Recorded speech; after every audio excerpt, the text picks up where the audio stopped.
전번 교육 마치고 간 후로 두 분한테 사진 찍어서 저한테 자료가 왔어요. 첫 번째는 황화바이러스, 두 번째는 가스장애. 두 가지 유형이 왔습니다. 첫 번째 이제 황화바이러스는 다음 7월 1일 날 할 때 이제 병해충 들어갈 텐데 그때 바이러스 얘기를 좀 할 거예요. 근데 기왕에 이제 저기 사진 찍어서 보냈던 것들 때문에 말씀을 드리려고 합니다. 황화바이러스는 옮길 수 있는 충이 매개충이라고 합니다. 그 매개충이 진딧물이다. 진딧물입니다.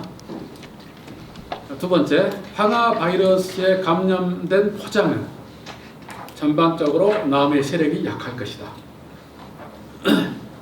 그래서 고온기에 농사를 하시는 분들은 환경이 고온이다 보니까 상부가 고온이면 그래도 괜찮은데 지하부가 고온이 걸려버리면 뿌리가 빨리 망가지게 돼 있어요. 뿌리가 빨리 망가지면 메론의 생육 상태가 나빠지게 돼 있어요. 약해져.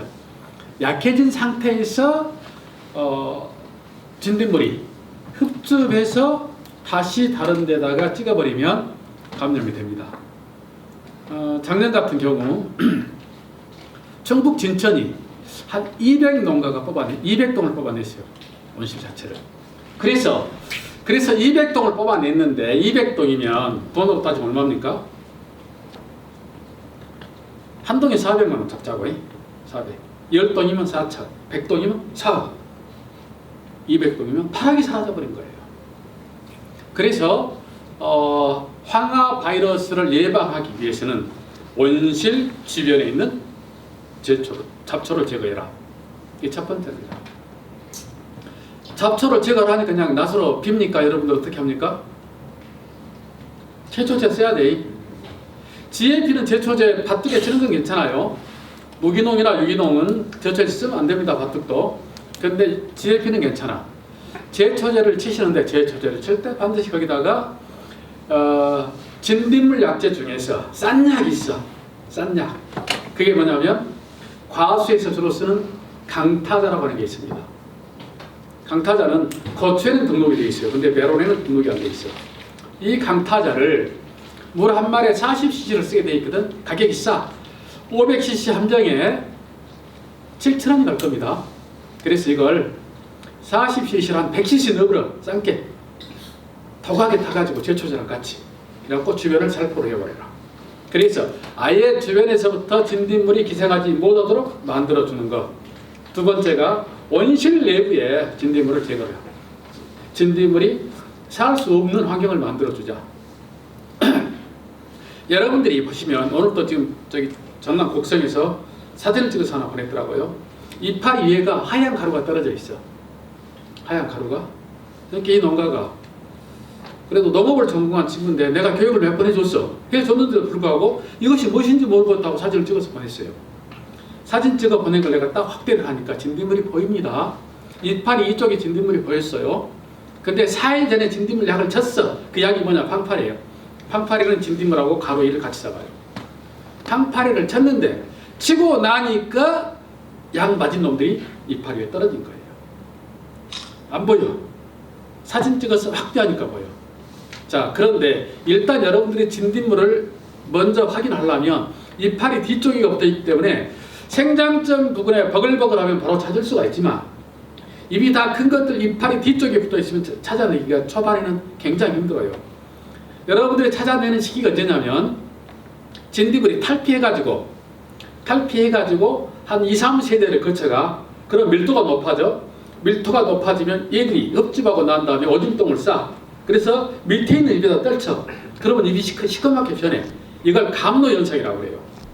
이 현상이 발견되면 그때서야 우리 농장에 진딧물이 있는가 보다 라고 생각을 하는데 그러기 전에 먼저 발견할 수 있는 방법. 그 방법이 이파리 이쪽을 지나가면서 봤더니 하얀 가루가 몇 개 보이더라. 그 이쪽 이파리를 딱 뒤집어 보면 진딧물이 있습니다.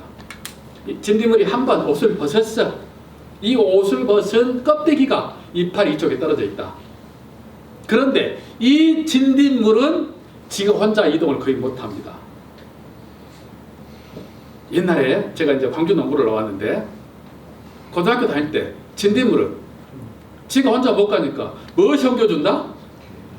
개미가 진딧물이 쌓은 똥을 먹기 위해서 진딧물이 이놈 다 먹고 나면 이쪽으로 옮겨줘, 개미가. 그래서 그걸 먹고 살았어. 공생을 했단 말입니다. 근데 진딧물이 진화가 됐어요. 한 80여 종의 진딧물이 보호가 되어 있습니다. 이것들이 날개가 달려버렸네. 그러니까 우리 밭에 보니까 진딧물이 안 보여. 근데 진딧물이 매개축이라고 하거든. 아니 우리 밭에 진딧물이 없단 말이오. 근데 왔단 말이오. 그래. 그런 경우는 여러분들이 그 벌레 트랩에 있죠. 끈끈이 트랩. 요걸 군데 설치해놔야 됩니다. 그러면 여러 가지 충들이 다 붙어요. 가로이 이파리 바짝 붙여놓으면 총체까지 붙습니다. 총체가 톡톡 튀어요. 건들면 톡톡 튀어. 그럼 그냥 붙어. 가로이, 총체, 진딧물, 온실가로이. 온실 안에서 발생되는 메론의 대표적인 충들입니다. 이게 붙어 있어. 이걸 확대명으로 한번 보시면 됩니다. 아, 그러면 우리 밭에 이런 문제가 있구나. 이렇게 생각을 하셔야 된다. 그래서 진딧물 약제를 예방위주의 약제를 쓰는 것이 첫 번째 방지하는 방법이다. 두 번째는 세력이 약해. 특히 고운 게 많이 옵니다. 좋은 게는 좋은 게도 와요, 오기는. 근데 한두 주 보이고 끝나고 있어. 왜? 이때는 뿌리가 강해, 좋은 게는. 근데 고운 게는 뿌리가 약해. 고운 게 뿌리가 약하다는 이유를 설명하고 넘어갈게요. 지난 시간에도 내가 설명을 했습니다만,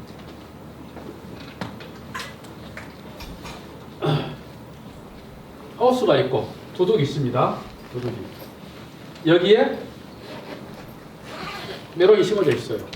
하우스 온도 상부 60도.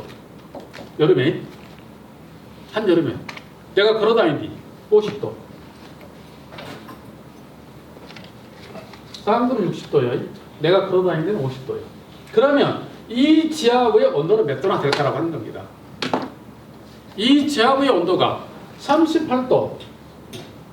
38도가 넘었으면 메론이 내린 이 뿌리들 중에 그 융털이라고 합니다. 미세한 뿌리털. 뿌리가 현미경으로 이렇게 생겼습니다. 여기에 미세한 털들이 있어. 이 털들이 바로 토양 속에 들어있는 양분과 수분을 이놈이 먼저 빨아가요. 빨아가서 여기서 여과를 한번 해. 걸러준 다음에 물광부를 타고 올라갑니다. 그런데 이 미세한 뿌리털이 이 지하부의 온도가 38도 이상 올라가 버리면 이게 사는 일수가 약 3일을 살아요. 살고 죽고 그래. 약 3일을 살아야 되는데, 그런데 하루밖에 못 살아. 이게 죽어. 자, 그런데 고운 게는 뿌리가 깊이 내리려고 하지 않아. 왜 그럴까요? 심고 나면 토양의 온도가 몇 도나 될까요? 이 속의 온도가 못해도 28도에서 33도 사이가 돼야. 그러면 이 뿌리가 내린데 아주 좋은 온도가 되어버렸습니다. 이 상태에서 수분이 들어갔어요. 수분이 들어갔어. 그런데 수분이 위쪽에가 있어. 아래도 있어. 위쪽에가 있으니까 이 뿌리란 놈이 밑으로 깊게 뻗어가 줘야 되는데 위에 수분이 적정하게 있고 적정한 온도가 되니까 뿌리가 밑으로 안 내려가고 위로 뻗어버려요. 어떻게 뻗냐? 여기 지금 부여입니다. 가까운데 부여. 여기서 부여까지는 여기서는 좀 시간이 걸리구나. 장평이나 청남서는 가깝죠. 부여가 옆에 동네야. 부여 농가인데 다 시들었어요. 그래서 뽑아봤어 내가 메론을. 뿌리가 어떻게 뻗어있냐? 없어. 아래는 뿌리가 이렇게 뻗어있어. 전부 다. 요 깊이가 약 5cm 정도. 5cm 정도를 한여름에 손가락으로 한번 꽂아보세요. 뜨거운가 안 뜨거운가? 뜨거워요. 그래서 뿌리가 여러분 눈에는 살아있는 것처럼 보이지만 미세한 이 뿌리털이 죽어버린다 그 얘기입니다. 그래서 후반부에 시들어. 그러면 내 세력이 약해져. 내 몸이 약해져. 약해진 그 멜론이 바로 황화 바이러스에 걸릴 확률이 매우 높아진다고 하는 겁니다. 자, 하우스 한동 안에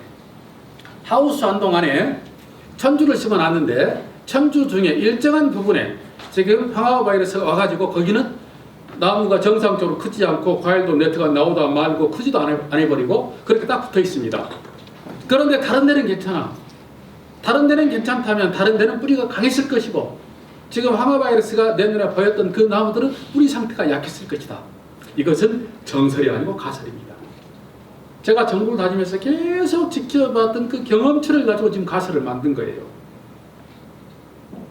작년입니다. 구미입니다. 구미 장천이라고 하는 동네인데 거기는 7번, 8번을 제가 이제 현장 교육을 해줬단 말입니다. 컨설팅을 해줬는데 한 농가 포장이 처음부터 세력이 굉장히 약해요. 아주 도장된 묘를 심었어. 세력이 약해. 도장된 묘 심어도 전혀 문제 안 됩니다. 초반에 세력만 잡아버리면. 근데 도장된 묘를 심고 초반에 세력을 잡지 못해서 이게 과일을 매 달고도 계속 세력이 너무 안 좋은 거예요. 근데 그 밭에 황화바이러스가 딱 몇 개가 보이더라. 그래서 이 밭은 분명히 많이 올 것이다. 이렇게 예측을 했습니다. 여지없이 그 하우스는 전체가 다 왔어요. 뽑아냈습니다.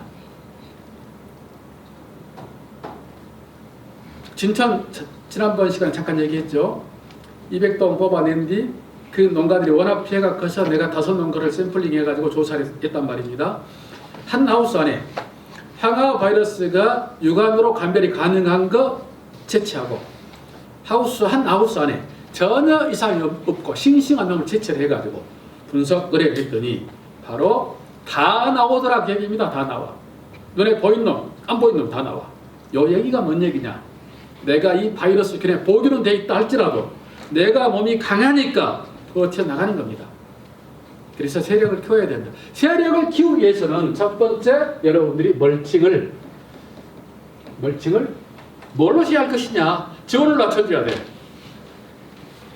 지원 낮추려면 뭐습니까? 흑백. 위에는 하얗고 아래는 검정색. 요 필름이 비싸이. 예장님, 흑백 멀칭 500m 한 돌에 얼마나 같은가요? 글쎄요. 잘 모르겠네. 뭉치기보다는 장독 갖다 맞춰놓고 몇 메타짜리가? 1000m? 폭이 넓은 걸로 해갖고 네. 폭 2.1m에 네. 길이 400이 11만 원. 2.1m에 2.1m 너무 넓네. 그럼 꼬락까지 다 가려지겠는데? 네. 꼬락은 여러분들 가급적 가리지 않도록 해주시면 좋겠습니다. 풀 때문에 그래. 폭이 제대로 많이 없어갖고. 네. 아, 폭이 많이 없어요. 네. 그럼 폭을 좀 줄이면 좀 더 쌀 겁니다. 10만 원 잡고. 요것은 재활용이 가능하다. 일반 흑색 멀칭이나 녹색 멀칭은 재활용을 못해요 하면서 끝나. 흑백 멀칭은 재활용을 해. 관리 잘하는 사람들은 기본적으로 3년을 쓰더라고. 그러면 33,300원이네 한 노래. 그러면 녹색 멀칭하고 가격이 비슷하다 그 얘기입니다. 이걸 쓰게 되면 일반적으로 회사가 얘기할 때는 지원을 3도를 낮출 수 있다고 하는데 3도 못 낮춥니다. 1도, 2도 낮출 수가 있어요. 1도에서 2도 낮추는 것만 해도 엄청나게 큰 효과입니다. 첫 번째, 흑백 멀칭을 썼으면 좋겠다. 두 번째, 첫 번째가 흑백 멀칭이, 두 번째가 정식 후 물관리입니다. 물관리. 요 얘기가 뭔 얘기냐? 심고 나서 바로 물을 많이 주자 그 얘기입니다. 얼마만큼 줄까? 여러분들 지금 땅에 그 토양의 성질이 모래가 좀 많이 섞여 있는 땅입니까? 회장님 땅 뭔 땅이에요? 점질토. 사질토. 모래가 좀 많이 섞여 있는 땅 손 한번 들어주십시오. 없어요? 전남 쪽은 좀 있어요. 그 동가들이. 자, 점질토 또는 사양토나 점질토라고 가정하면은 심고 나서 호랑이에 습기가 약간 보일 정도 줘보자 그 얘기입니다. 분사호스로 주면 금방 보여버려. 흘러내려버려. 안 들어가고. 이게 분사호스 쓰면 안 됩니다. 점적으로 씁니다. 점적 두줄을 깔았을 때 요놈들이 물이 쭉 다 밑으로 들어와서 고랑이 약간 습기가 보일 정도 같이 줘버리자. 자, 물론 심고 난 자리 포트 주변에 수분이 있어야 됩니다. 수분 없으면 동시에 활착이 안 돼요. 그래서 심고 나서 제일 좋은 것은 포기관주를 통해서 이 주변에 습을 주는 것. 두 번째, 점적을 통해서 충분히 물을 주는 것. 이렇게 딱 주고 나면 그 다음날, 심고 나면 그 다음날 바로 뿌리가 한 1cm 정도 나와버립니다. 공기에는. 금방 뿌리가 나오면 2, 3일 되면 뿌리가 한 5cm가 들어가 버려요. 그렇게 잘 나옵니다. 이 뿌리가 위쪽으로 가지 않도록 하려면 위에가 요 주변이 이 주변에가 수분이 있어야 되겠습니까? 말해야 되겠습니까? 없어야 된다 그 얘기입니다. 없어야 돼. 위에가 말라가. 그런데 뿌리는 뻗어 있는데 지가 살려고 해. 살려고 하면 뭘 찾아가죠? 물 찾아가.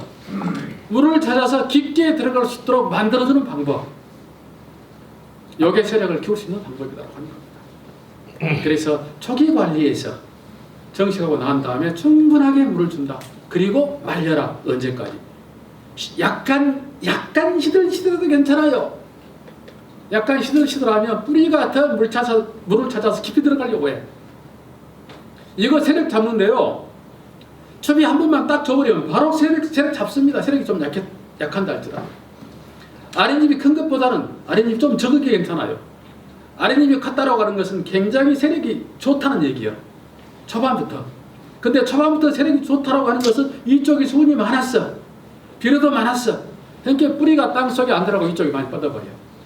이런 경우에 아까 그림처럼 뿌리털이 죽어버린다 그 얘기입니다. 고온기에. 지하부의 온도가 높아서. 이것을 여러분들이 감안해서 해주신다면 그래도 어느 정도 버틸 수 있지 않겠냐. 두 번째로 그 품종 간의 차이가 좀 있습니다. 뿌리가 아주 좋아서 세력이 강한 품종들이 있어요. 이 품종들은요, 예를 들어서 산동에 100개가 왔다면 이 품종들은 몇 개 보이고 끝납니다. 안 오는 건 아니야. 오긴 와. 근데 많이 줄어듭니다. 그래서 이걸 좀 고민해 가시면서 황화 바이러스에 대한 여러분들이 금년 여름에 극복을 잘 해주시길 부탁을 드리겠습니다. 자, 그 다음에 또 이제 우리 선생님께서 사진 찍어서 보내주셨어요. 근데 그때 정시간이 며칠 되셨죠?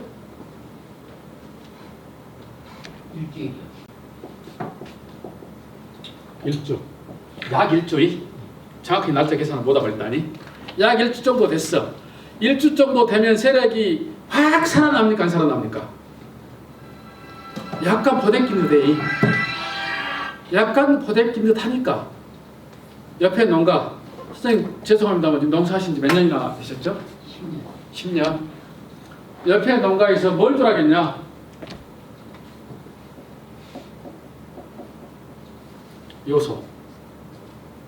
요소를 추비로 줘라. 이게 선생님이 요소 추비를 줬어. 여지없이 장에 나옵니다. 가스장에. 일주일 만에. 네, 심고 나서 추위는 게 아니고 연면시비. 연면시비도 마찬가지입니다. 여지없이 장에 나옵니다. 그래서 요소는 일절 내가 못 쓰게 해요. 그 다음에 일반적으로 유황을 좀 많이 쓰는 농가들이 있거든요. 유황이 좀 싸, 가격이. 그 다음에 요소보다 흡수하는 시간이 빨라요. 요소는 이게 이제 화학작용을 거쳐서 흡수하는 한 3일이 걸려. 근데 여러분들은 하루 만에 흡수가 가능해. 이렇게 유황을 쓰려고 그래. 그런데 유황은 토양의 염류의 집적을 굉장히 높이는 그런 성분의 비료입니다. 그래서 이것도 제가 못 쓰게 합니다. 지금 여러분들 책에 보면 제가 요소를 추비해가지고 장해준 거 하나 있을 거예요. 생리장애 쪽에서 보면. 요거 내가 한 20년 전에 농장 하나를 임대를 해가지고 일단 이제 장애 실험을 이제 해가지고 있었어요. 여지없이 해버립니다. 그때 실험할 때 품종이 유럽에서 들어온 품종들부터 시작해가지고 한 30가지 품종을 심었어요. 전체가 다 옵니다. 들어가고 난 다음에 그 다음날부터 바로 이파리가 물에 뒤쳐진 것처럼 나타나기 시작합니다. 그래서 유한도 연면시비 하게 되면 이파리 타집니다. 이파리 타져요. 그 장에 나옵니다. 쓰지 말자. 그런다면 요소 같은 경우 질소 성분 함량이 42%예요. 42%. 질소를 주기 위해서 요소를 줬어. 42%. 그런데 여러분들 30에 10에 10짜리 적용 들어있죠. 여기에 질소가 30%예요. 인산이 10%, 가리가 10% 들어있어요. 연면시비 할 때, 약 할 때 요거 쓰라고 얘기입니다. 요거.